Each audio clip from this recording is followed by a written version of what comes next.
Hey everybody, welcome to another Merlin the Mighty podcast. I have Justin returning again. How's it going, everybody? And we just wanted to kind of discuss something that was on my mind. You guys might know that I am a RoboCop fan, and some of you might even remember my famous rant about the 2014 movie. Because RoboCop is one of my favorite movies, and there was a rumor this summer that RoboCop might actually be getting another direct sequel with the possibility of Neil Blomkamp directing and maybe Weller coming back. So, I thought that might be a good time for us to kind of discuss a little bit about Mr. Blomkamp and what we thought about him before, because I don't think we've talked about all of his stuff in detail. I know we reviewed a couple of his movies back on Film Fanatics, but not the first one. I was going to say, we never got to D9, so... No, so let's start with that. Yeah, man, what was your experience like watching District 9? So, one thing that always struck me about District 9 was just strictly the whole world-building aspect of it. When we were going off of this trailer that was super cryptic, that we didn't really get to see a whole lot of anything. They were blurring out the aliens' faces. And I just remember, this looks so different. And they took it a step even further with the marketing, where they totally made it seem like there was a whole alien invasion, there was this whole private sector, and there was also this like really cool blog set up by somebody pretending to be Christopher from the trailer. And I just remember thinking, this is awesome. I don't even know if this movie's gonna be good yet, but I'm in. Yeah. So I end up going to go see it on opening night, and it's just a wild ride. It's unique. It's pretty much everything I think sci-fi needs to be. It's making statements while still telling a really good story. And I think my biggest regret about it is Blomkamp hasn't decided to come back for it to deliver on the sequel that he's been talking about for pretty much since District 9 came out. So I'm not sure what the holdup is. Yeah. But for me, I absolutely loved it. I was blown away by it. I was even more surprised by the fact that it actually got a Best Picture nomination. But yeah, that was cool. But hey, progress for sci-fi whenever you can get it. So definitely. I mean, you know, that's been one of my big issues with the Academy, is like they've been holding out on giving sci-fi a lot of good general recognition. Those snooty guys. There's been some more pushback, but we've got a long way to go. I mean, most popular film award or whatever. I can't defend it. I really can't. What a cheat. It's a bad choice. It's kind of like, okay, what the Academy thinks and what you people think. That's just a bad idea. I mean, the simplest problem with it was essentially who wants that? It's to celebrate film as an art form, not film as popular culture, which is easily the biggest problem with it. I know we're getting way off topic. Hey man, that's the nature of podcasts. Let it be natural. But I mean, I'll echo what you said, man. I remember just watching District 9 and not really knowing what to expect going in. I saw it with a couple friends, and once again, off air, we were just talking about Kubo, another movie that just like really hit me and just kind of like, wow, this is what movies are. This inspires me to be creative. This is good. District 9 is like one of those movies. For easily. Me. I'm like, this was just so unique. Yeah. Absolutely. And I think the thing I thought was amazing about it, you said it was a wild ride, just it has the documentary satire. It's got some comedic elements that are mockumentary, and you've got the horror elements. You've got obviously heavy sci-fi. You play around with different types of editing and perspective, and kind of ends up being a hardcore action movie by the end. Just like, never before have I seen a movie be so many genres and still come out okay. Yeah. It's so cool, and I agree. I think that the marketing for it was really good, and the aliens were really interesting too. Oh my gosh, absolutely.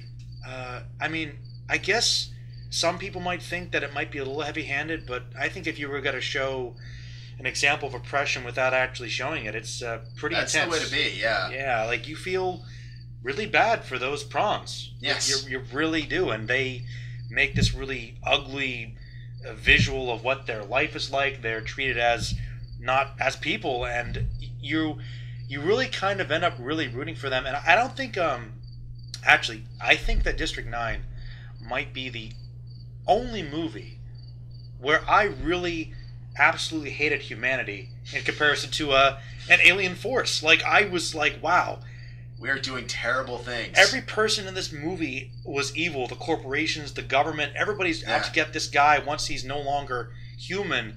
He really is just on the run, and he has nowhere to turn to. Yeah. You're scared for him, and you're like, wow, I have never been more afraid of humanity, and that's just impressive to me. Just truly shows how some of these atrocities can come into play from a multitude of different perspectives. Not just simply the government, but also from some of the ground level areas as well. Some of the more street elements to this story. And even how something like racial oppression could affect people on a personal level. Like, look how his family turns on him. Everybody in his life. It's tragic. Yeah. And it starts off with those comedic beats with the same character and shows how truly human he is, because he switches to all those different areas. Yeah, like the thing that I think is awesome about Wickus as a main character is he's so unlike everyone else. He's completely out of his element, and yet that sort of makes us feel like he is the ultimate tragic hero. He really is. And you really are on his side by the end. Yeah. Just really rooting for him. And he kicks so much ass, to be completely honest. No, when it goes full on action movie, you are 100% on board. Yeah, so I mean, I know that you and I pretty much agree on that, and I think most people would agree. District 9 kind of put this guy on the map, like, whoa, who is this new filmmaker? Independent, South African, he brought us this, whoa. And then there's kind of the rest of his career, which is just kind of like trying to get to that point again. Speaking of heavy-handed, I mean, there's Elysium, where it's incredibly heavy-handed. It's probably the worst part about the movie, to be honest with you. You know, Elysium definitely is not District 9. It's a more focused movie. Like, it doesn't genre hop as much. It really doesn't. But I can't say that I hated it. I know that I liked it more than you did. I mean, it's Damon strikes again. No. It's not Damon. It's, I think my biggest problem with Elysium, well, my two biggest problems is, number one, is unlike the political undertones of District 9, Elysium goes way, way, way bordering onto the propaganda side of things, which I like the point that it's trying to make, but I feel like it's clubbing you over the head in multiple different perspectives. Look, universal healthcare. Look, immigration. Look.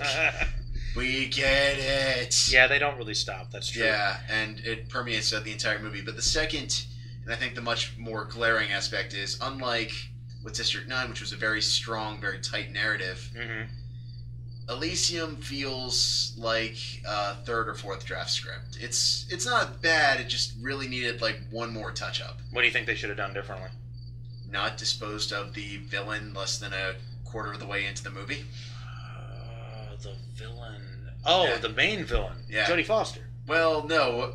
What ends up happening is they send one of the big bads after Matt Damon, and spoilers if you haven't seen it. It's been a couple of years. He gets one over on like the main guy that's hunting him, like, and I don't mean like gets one over. I mean completely and utterly decimates him. Oh yeah, you're right. And then they're like, well, we can bring him back. It's like they do bring him back. Yeah, in the most like cop-out way humanly possible.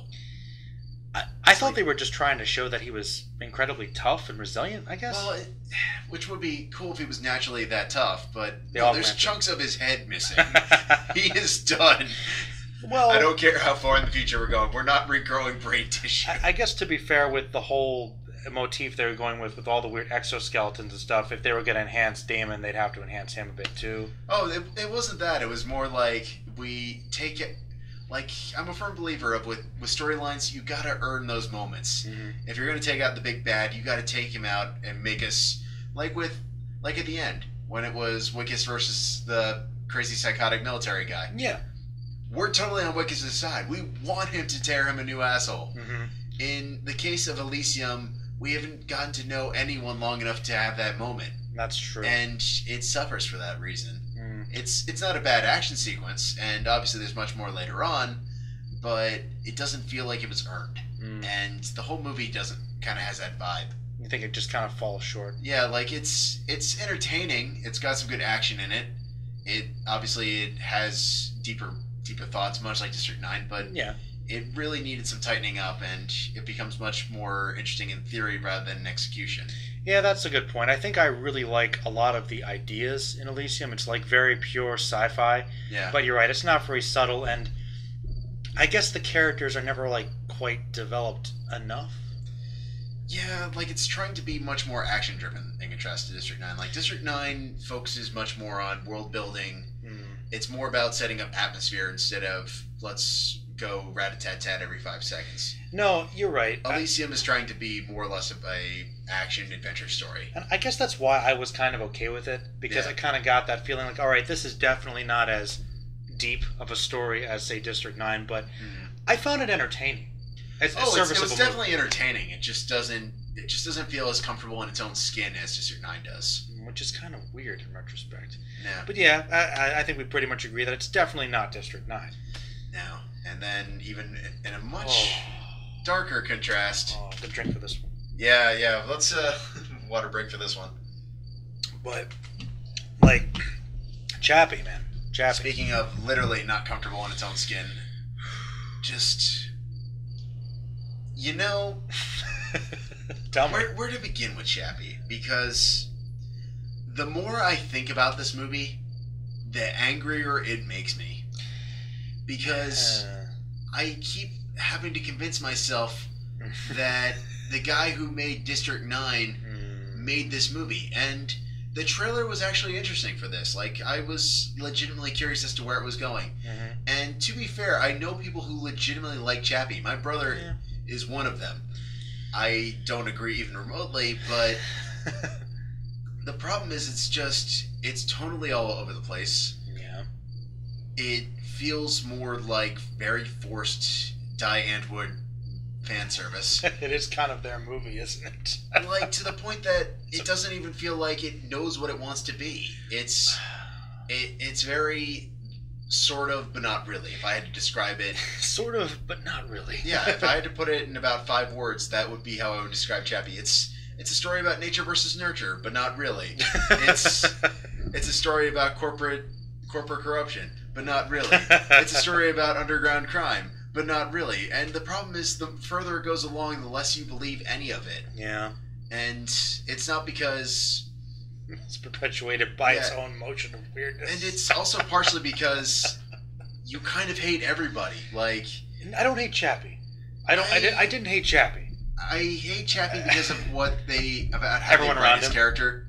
Like, they don't get. Speaking of not earning their moments, I'll give him this much: the final battle with Chappie is actually pretty good. Everything else leading up to how they play off Chappie is not great. You know, I have to interject a little here, just because the sad thing is, even going back through these, this kind of speaks, I think, to the quality of the movies, because District 9 I saw probably about a decade ago, and I don't think I watched it too many times, but I have a pretty good memory of the film. Yeah. Elysium, it's been a while, but I still remember it fairly well. Oh, for me, it's fading all over the place. Chappie is the most recent one, and I don't remember much about the movie at all. Like, I remember I was so excited for it because I kind of liked Elysium, and I was like, okay, we're going back to the roots similar to District 9, where we're ground level. Yeah. It might be closer to our timeline, maybe a more human story. Okay, you've got the robot who's going to be raised by criminals. Yeah. So he's going to have this weird morality conflict. Except you don't buy the criminals even remotely. Like, they've got their own colored weapons. They've got their own colored house. It's like... We're supposed to believe that these are like some sort of underprivileged criminals that... Well, they have... I guess if you watch some of the Die Antwoord videos, it's a little more in keeping with their style, where they are this criminal element, but they're also very pop star-esque at the same time. And maybe they were kind of going for this cartoony vibe where, even in the marketing, one of the reasons why I was hooked by the movie is one of the little motifs is his hero he looks up to is He-Man. He got the lift and the sword, so maybe they're going for this uplifting thing, but then it contrasts with, it's still dark and gritty like his other films. Like, what kind of story are you trying to tell here? And then it only gets weirder with the finale, where... That I do remember. How they end up playing with the nature of consciousness, which is not necessarily bad. I found it kind of creepy and off-putting myself. But it was a little weird. It just doesn't gel with the rest of the story, to the point that it goes in an entirely different direction altogether. Like, you become this nature versus nurture story, then you focus on what does it mean to be alive. Which is a cool theme sci-fi explores, but it kind of comes out of nowhere at the very end. Like, if you were trying to make this a trilogy, like Blomkamp was allegedly trying to do, where would you go from there? I assume like trying to explore the nature of AI in much more depth. Chappie takes over. Yeah, I think if I had to take a guess, it probably would have been like the AI equivalent of the Planet of the Apes trilogy that just came out a couple years back. Kind of like Terminator, but we care more about Skynet. Yes, very much so. Had that been a more focused foundation, I might have been okay with that. Yeah, like that's one of the parts of Salvation I'm actually kind of okay with. Like, I like the idea of... For a second, I thought you what said if... Genesis. Oh, God. Go ahead. I'm more okay with Genesis than I am with Salvation. I said it. I'm not sorry. But that surprises me. Dude, Salvation's so boring. Salvation is incredibly boring, but here's the thing. Genesis at least has something to say. It's not necessarily the most coherent, but it's at least trying to be a decent sequel given the mess that Terminator 3 left them. Sure. Anyway. I didn't say it was a good movie. I just said it's trying to make the best of a really bad situation. You know what? I'll say this about Genesis. As bad as that movie was, it did have some pretty entertaining parts, and I didn't fall asleep in it. I didn't fall asleep in it. Salvation, not so much? There are a couple movies I've fallen asleep in the theater. Salvation's one of them. I can never say it's a good movie. I fell asleep in the movie. I fell asleep That's not good. in a Terminator movie. That's not good. So it's like, even though I feel like, I want to say technically, structurally, it might be a better movie than like 3. Yeah. 3 won't put me to sleep, so gotta give it points there. It won't put you to sleep. No, that's fair. I don't want to say that because 3 ruined my childhood, but 3 ruined. But now you gotta tell me about that. Okay, so 3 was my first. So when I was 13 years old, my family decided, okay, this is going to be your first R-rated movie in the theater, and I was really, really excited for it. And we end up getting to it, and I'm just staring at the screen going, this is happening. This is what I have to say was my first R-rated movie I ever saw in theaters. You don't know what it means to live with that. So messed up. And you know what was worse? Was like, if it had been 2 years prior, my first R-rated movie in the theater would have been the Alien re-release, which would have been awesome. Ooh, that would have been a much better choice. But no, at least C3, Rise of the Machines. At least your parents didn't know, right? Oh no, we had no idea that it was this bad. The reviews were saying, hey, it's not 2, but it's not a bad movie. But yeah, they didn't. But it's like saying a peanut butter and jelly sandwich is not a steak. 2 very different things. Yeah, both are food, but there's one more nutritional than the other. Probably. Yeah, probably. More at the end of the day, you want the steak. You don't want the peanut butter and jelly sandwich. Unless I'm in the mood for a peanut butter jelly sandwich, which is why some people like Terminator 3. Do they exist? I've never met them. Believe it or not, there are some. Okay, nobody in person, but there are some online. Nobody in person, but there are some online critics I do really admire and respect who won't show their faces. He actually, well, not on his official show. He doesn't. Oliver Harper, I'll give him a shout out. Great guy. Does these really good like short documentaries on 80s and 90s sci-fi action movies, whatever. Okay. And he went in depth about why he thought Terminator 3 was not that bad, and I was like, maybe it's entertaining for some people, but once again, it's in comparison. Terminator 1 and 2, yeah, they're up here. Yeah, I was gonna say you've got like A plus, A, and then you've got C minus. Yeah, it's a huge step down. That's the thing. So yes, and it shouldn't be, but it is. Contextually speaking, are there worse movies? Yes, but it's still you shouldn't have to watch it. Yeah, it's not like with District 9 where you've got an A plus, you've got Elysium, which is like a B, and then you've got Chappie, which is like C minus. So it's going down bit by bit by bit. But you've had some time to be a little bit underwhelmed with each passing movie. And you think Salvation, they bounce back a little bit? Maybe. Well, they bounce back, but they also put you to sleep. I didn't fall asleep in Salvation like you did. I will openly admit that. Okay, maybe I was tired that day, but even so, it's kind of a good metaphor. I mean, it's a better movie, but that wouldn't take much. And part of it is because I'll admit partial bias. One of the things I love about the first two movies is I love the flash forwards. So I wanted that post-apocalyptic future so badly.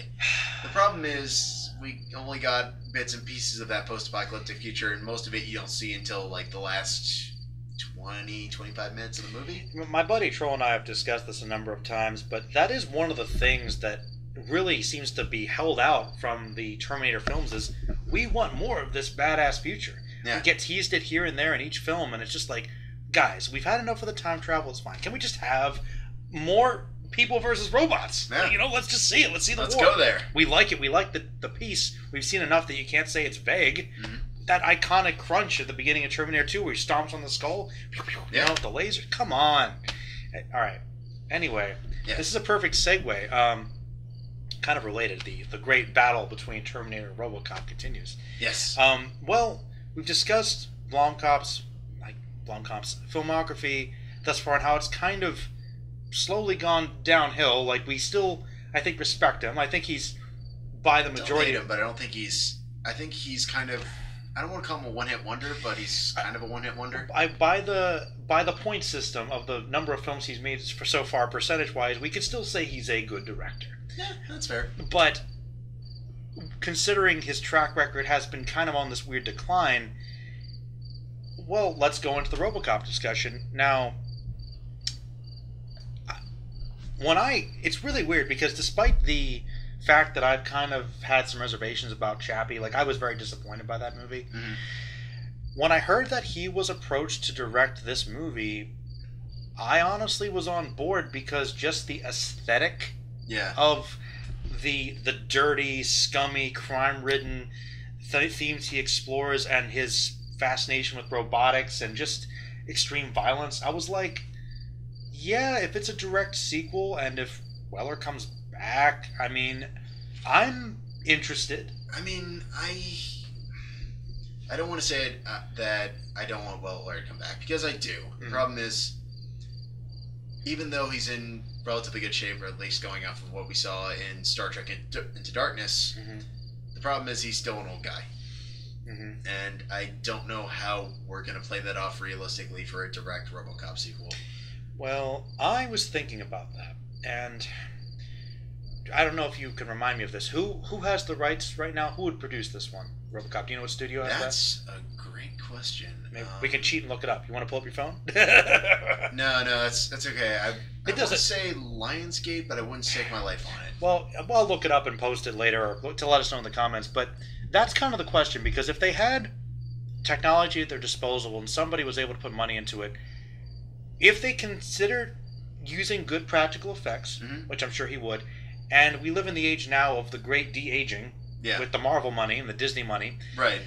I'm pretty sure that you could have... The great thing about RoboCop, which is why I'm okay with him still coming back, is that we know RoboCop is almost entirely in the costume. Yes. You can get him stunt doubles to do a lot of his stuff. Oh, easily. You can CG the one part of his face if you want to age it, or you can say he does age because that one part of him is still... Well, interestingly enough, one of the scripts for RoboCop 2 had a time jump where he was actually killed off in like the first couple minutes, and then they brought him into the way future, mm-hmm. where they play up even more of the corporate satire. Even more. It's literally called RoboCop: The Corporate Wars. Yes. I just not read the script. I just have a baseline idea of what it was going to be about. All right. They've come. Oh man. It's completely taken over, and the corporations are just fighting each other. Pretty much. And then RoboCop is pitted against their rival's mascot robot guy. RoboCop 2.0 versus 1.0, or something to that effect. Heck, I'm cool with it. But in all honesty, I'm thinking on the surface level. Yeah. I think he's a good choice for this. But I really want I think RoboCop is great for this anyway. All right, well, here's my question, I guess, for you. Okay. Do you think he should make it his own vision at this point where he still plays up the satire and modernizes it? Or do you think he should try to go against his experience and try to go for a darker, more nuanced story? Because that's what I'd like to see. Well, I mean, he's got to make a RoboCop movie at the end of the day. That's just how franchises work. Mm-hmm. And I feel like if it was him going 110%, it'd probably be RoboCop in South Africa because reasons. And yeah, should it be in Detroit, you think, or should he move it to South Africa? I feel like if you take RoboCop out of Detroit, it's not RoboCop. Yeah, I mean, the statue's coming. It's coming. I want that statue of RoboCop in Detroit, guys. Make it happen. If Philly can get Rocky, Detroit can get RoboCop. That's what I'm saying. You're right. Though I wouldn't be surprised if there was a cameo about their reach there in South Africa or something. Oh, I wouldn't doubt it for a second. And I think they still, at the end of the day, have to have that satirical angle just because it is RoboCop. Yeah. But I suspect Blomkamp will go much more in terms of his kind of documentary feel. I'd like that. That sort of splits the difference between the first one, where it was kind of like watching a news report, meets a drama, super dark action movie. Yeah. And the later sequels, which we shall not speak of, 3, but 2 being a very different story, upping everything to the pretty much. But I like your idea of doing kind of really focusing the documentary style of District 9, like maybe have somebody following RoboCop and interviewing him on, and he's almost like a celebrity at this point, and maybe we kind of follow him interjected throughout the actual plot. Maybe he's investigating something. Maybe it's like a mystery, because we don't really get to see RoboCop do too much detective work, so there can be explosions, but maybe he's uncovering more about corruption within the corporations, which is not an uncommon theme. But wouldn't we want that in an era where the authority figures are much more, shall we say, less respected? Like, that's one thing I could see being very interesting. Like, what would happen? Because in the first one, RoboCop is very much more shoot first, ask questions later. Definitely. I could see that becoming a much bigger deal in a more modernized version, where that's not okay. Maybe, with a political statement about maybe RoboCop, his brand of justice doesn't work anymore. You can't just shoot somebody, and maybe somebody in a underdeveloped region or neighborhood, like he accidentally kills somebody that wasn't even doing anything because they just seemed like the perp, and he has to deal with his own programming and his morals as a cop. Like, see, there's interesting. Where do we draw the line between the 3 protocols that he's been instated with? And hopefully the 4th one, which was expunged, I hope. I'm pretty sure it was. Oh, yeah, probably. I hope so. Because otherwise that becomes a very different movie. Yes, it does. But no, that's a good point. Like, investigating what those simple laws mean, because the laws are only based on what's been programmed into him. Right. And then one of the interesting things about RoboCop is he had his programming, but he's also Murphy. He's also the man who has to deal with that. And being a cop is all he is. See, there's so much untapped potential with RoboCop. There really is.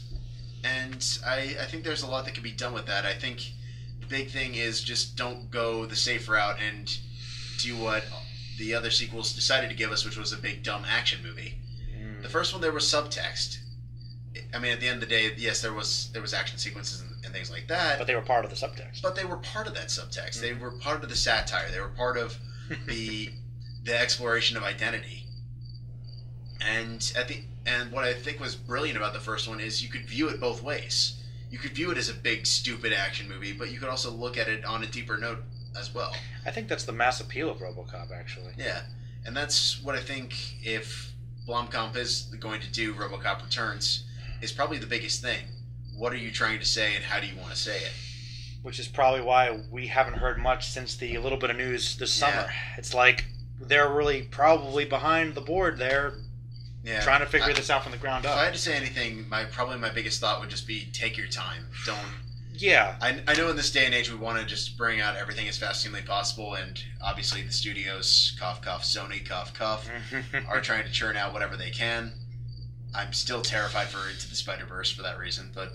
well, you know what? That movie doesn't look too bad on its own, though. It is clearly setting up 100 different movies. Yeah, which I see as both a pro and a con. I still haven't seen Venom, as we talked about earlier. But I don't like this idea of... I don't like Sony's idea of let's make an entire Spider-Man universe without Spider-Man. Thank you. That is kind of why I think I think Silver and Black is a terrible idea. Oh. I have very mixed feelings about a Venom universe. Morbius, the living vampire. Yeah, even Kraven for that matter. But is Kraven gonna get a movie? I heard something about it. He's a Spider-Man villain. Wouldn't Marvel have him now? That's true too. Well, that's the thing though, and I mean, even though whether or not you liked Venom or not, I still think you can't get a lot of mileage out of the few characters that aren't attached to Spider-Man that Sony still has. Like, oh, we're gonna like Puma. Do you know who Puma is? No, I don't. Exactly. Yes, he might be a cool side character in a Spider-Man comic, but I don't know if you're gonna sustain a whole franchise off of that guy. Yeah. You know, I'm just saying. Moon Knight, for that matter. Some characters are better as side characters. Yeah. I'd like to see Moon Knight in Netflix, but should he get his own show? I know some people that really like Moon Knight, though. No, he's a fine character, but he doesn't need to. He doesn't need to be his own thing. We don't need a Moon Knight movie. Crazy psychopathic Batman. Yeah. The same reason we don't need a Martian Manhunter movie. It's not. Ooh, that hurts, Justin. It's not that he's a bad character. It's just we don't need him as a main. You know what? But I mean, I'd say the same thing about Ant-Man for that matter. Well, so all right. Well, that's true. And some people really like Ant-Man. I don't know if I'd say that Martian Manhunter could never get his own movie. Although I do think he has less of a plethora of stories. Gallery. He doesn't. He's got the White Martians and his evil brother. Yeah. You know, he could do. I could see a limited series because he was originally a detective. Right. But Martian Manhunter. Okay, maybe he shouldn't get his own movie. But the fact that he wasn't in the Justice League movies or considered. It's just not okay. He's a staple. He is the heart of the Justice League. He absolutely is. We need to see him, but you could see him in Supergirl. That's fair. If you like that, fair. Which it got better. He did. The first season was rough. I'm sorry. I still have not yet to see it. My family members are big fans, but I have not gotten around to it. You'd probably think it was a bit cringy at first, but it's fine. It's fun. Yeah, I guess that's the thoughts on RoboCop. Any final things you'd like to leave us with, Justin, or should we wrap it up? I think we are good to go on this one, Joe. All right, now, this is the fun part because I don't have the camera up. How long have we been talking? Will it scare me? That's a great question. Oh, not that bad. No, not at all. A pretty short cast. All right, well, say goodbye, Justin. Take it easy, everybody.